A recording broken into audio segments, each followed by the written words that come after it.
More on a Tuesday. Welcome back to the show. More on the Chiefs' schedule. Week 1, Thursday night, home against the Ravens. Week 2, Sunday, home against the Bengals.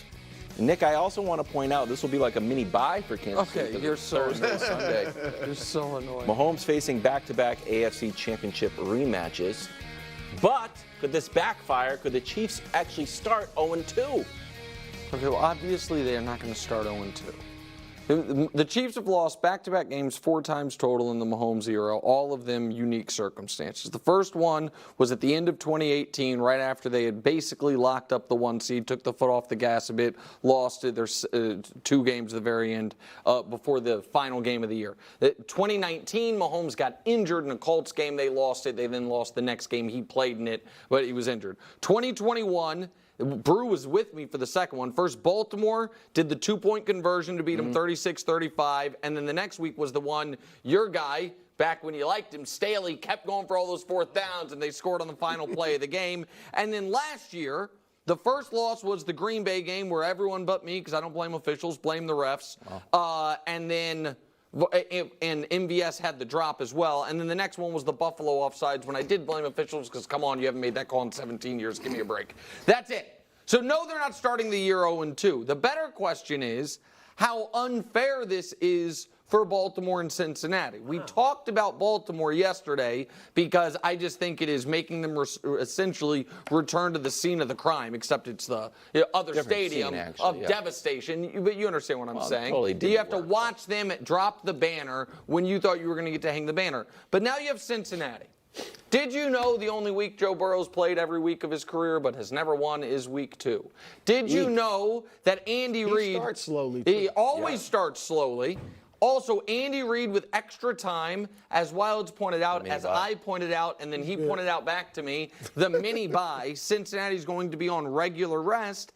And this gives the Chiefs the opportunity to lock up the 2 most important tiebreakers before mid-September. Now, the one thing they have going for him is if there is a Rashee Rice ruling this season, he obviously would be out for these 2 games, we think. Then maybe that comes next season, but that, the Chiefs could be without. Oh, we think that's going to come next season? Well, I think that there is, if the case with the car racing doesn't go to trial for a year, the NFL tends to wait, and the thing in the nightclub at this point seems to be more siding in his favor than against him. So I don't know, but I think it's on the board that it could be a year or he could miss these games. And I don't even think they need Rashee Rice. All right, he's fine, but they'll be fine whether he's there or not. 0-2's on the board. It's a possibility. Because obviously, like the Chiefs every week, you're going to get the best shots from these 2 teams. All right, Baltimore obviously has a lot to prove. Cincinnati, Burrow is 3-0 against the Chiefs in the regular season, right? 0-1 in the playoffs. So he plays well against the Chiefs.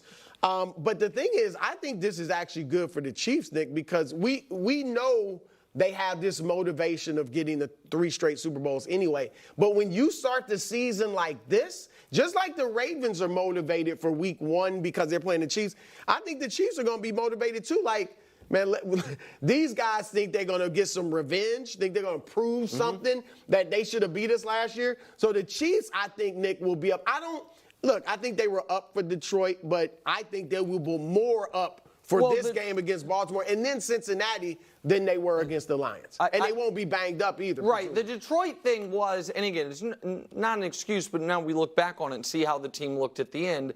Not having Chris Jones and not having Travis Kelce. That was huge. And by the way, neither one they really planned to not have. Chris Jones, with a week before, everyone thought, well, he's not going to miss a game check. And Kelce in the last practice got hurt. So it's not even like. And it was it wasn't a fluky thing because the drops hurt them all year. But it was. If that just goes another way. And if I can just show the numbers real quick. Also, Mahomes, while you're right, the Bengals have an even record against him, he has cooked these defenses. Absolutely, there's the one half of the AFC Championship game when he was really befuddled. But aside from that, if you can't take that half out, but it would be 26 touchdowns to 3 total picks in his 11 career games against those teams combined. It's over 300 yards per game. It's 70% completions. And the Ravens, that's the other reason I think it's bad for the Ravens is they have a they're a 31-year-old first-time D coordinator taking over from Mike McDonald. Doesn't mean he won't be good, but the first game of your life is against Andy Reid when Andy's had all summer to prepare. That's tough. Tricky. Brew, you talked about the Bengals starting slow. Last 3 years, weeks 1 and 2, 1 in 5. Wow. I think it was last year, or maybe it was last 2 years ago when we wrote. When did you write them off and then you wrote them back on? 2 years ago. It was 2 years ago. If they start super slow, are you going to say, you know what, this is what they always do, it's not a big deal, or, man, this starting slow thing is for the birds? I'm a bit torn on the Bengals. Like the Ravens? Because, look, they do start slowly, and I could easily say that, but I'm just skeptical. Joe Burrow hurt, you know. We haven't seen him play great football in a while, and I get it last year was probably because of the injuries, but when he did play, he wasn't himself.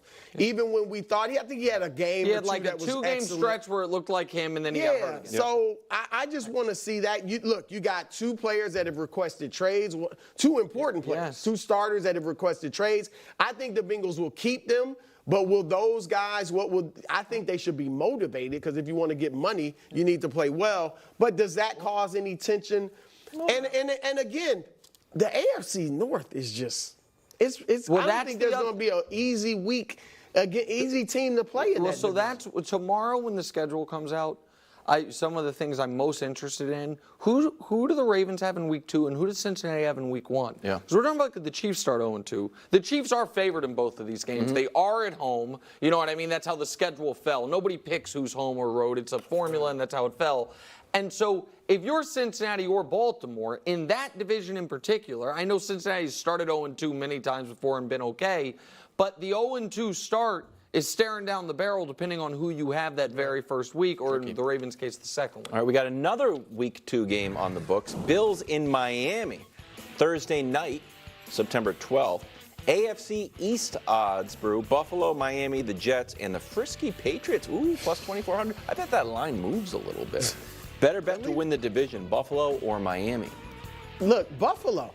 And I don't right now think they're a Super Bowl contender to get to the Super Bowl, but I really think, I'm starting to think they're going to have a good season.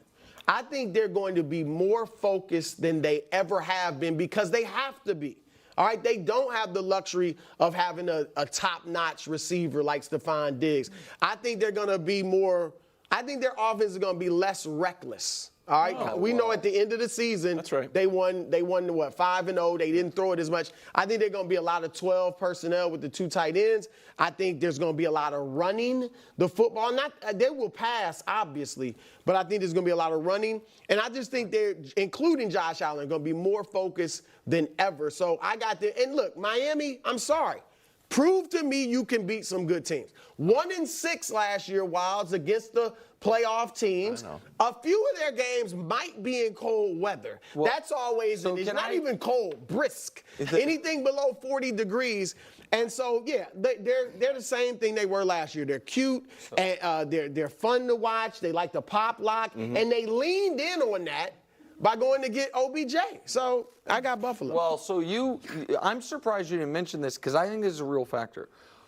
Wilds, what's Miami's biggest early season advantage? Oh, that's stupid. The way the architect was such a genius. He looked at the way the sun set, and glaring right down on the opponents. It's about 500 degrees on one side and a nice 74 degrees in the shade. That's right.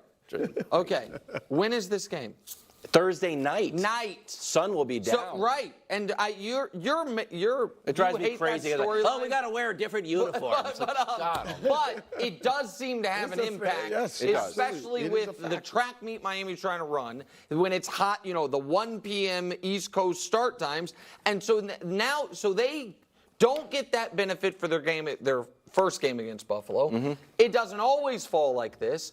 But you're probably not going to play your Buffalo twice in the first month of the year, right? So now I think the odds of their second game with Buffalo being in December go way up. And so I think that legitimately works against them. The one thing I disagree with, and I can't believe you didn't mention it, we haven't done this in a while, double blind reveal? Oh, double blind I've reveal got is a something little for tricky. Buffalo. All right, these are playoff comparisons over the last 3 years. It's receiver. Tell me which receiver you think's been better. The guy on the right does have 39 more yards. The guy on the left way more yards per catch and 3 touchdowns to 0. The games are almost even. I know who the guy on the right is. I believe. MVS? Tyreek. Okay. One's Tyreek, I think. Nope. Show it. Stephon, so did the Bills get worse at receiver? I don't know. They just brought in a 2-time Super Bowl champion. They brought in a guy who makes postseason catches. I've never been called a Buffalo Bills fan. However, the facts are the facts. They just brought in someone who knows how to win, who's a champion, who has been through the battles, who has beaten them. You do not believe this. What do you mean? That MVS is as good as Stephon Diggs in the playoffs? Well, no, I don't don't care think what he's as the good. I numbers think say. he's far better. I think in the playoffs, he's far better. Who have been his quarterbacks? And with all Who's due been respect to Stephon Josh- Diggs the last 3 years? Nobody said Josh Allen is Aaron Rodgers. Or yes, Patrick plenty of Mahomes. people have said that. He's not as Plenty good of as people have those said two. those things. And in fact, he regularly finishes ahead of both of them in MVP voting, and plenty of people have said it. So I'm just saying that listen, I'm not allowed to shout out the Bills for savvy signing. Yeah. It's being fair. I'm It's just a being good fair. signing for what they need some In receivers, the regular but he ain't better than season, Stephon they will Diggs. miss Not even Stephon close. Diggs. In the playoffs, they got an upgrade. What? What do you mean? If Diggs' poor numbers in the playoffs are only due to them not going to him. Now, I have seen him drop some balls. Yeah. But And- we and- see and MVS, that's what MVS does. Not in the playoffs. In the MVS playoffs, is known for he drops. Catches game-altering touchdowns is what he does in both of the last 2 You Super Bowls. buying In the it? AFC It's just the title numbers. game. I don't know. What are we talking I'm about? just looking at a double-blind review. I Numbers saw the do numbers. lie. I mean, those touchdowns, we know what they are. He had the huge catch against Buffalo. He ended the game against Jared, you don't Baltimore. believe You this know, madness. you were sobbing. Your Ravens knocked out by MVS.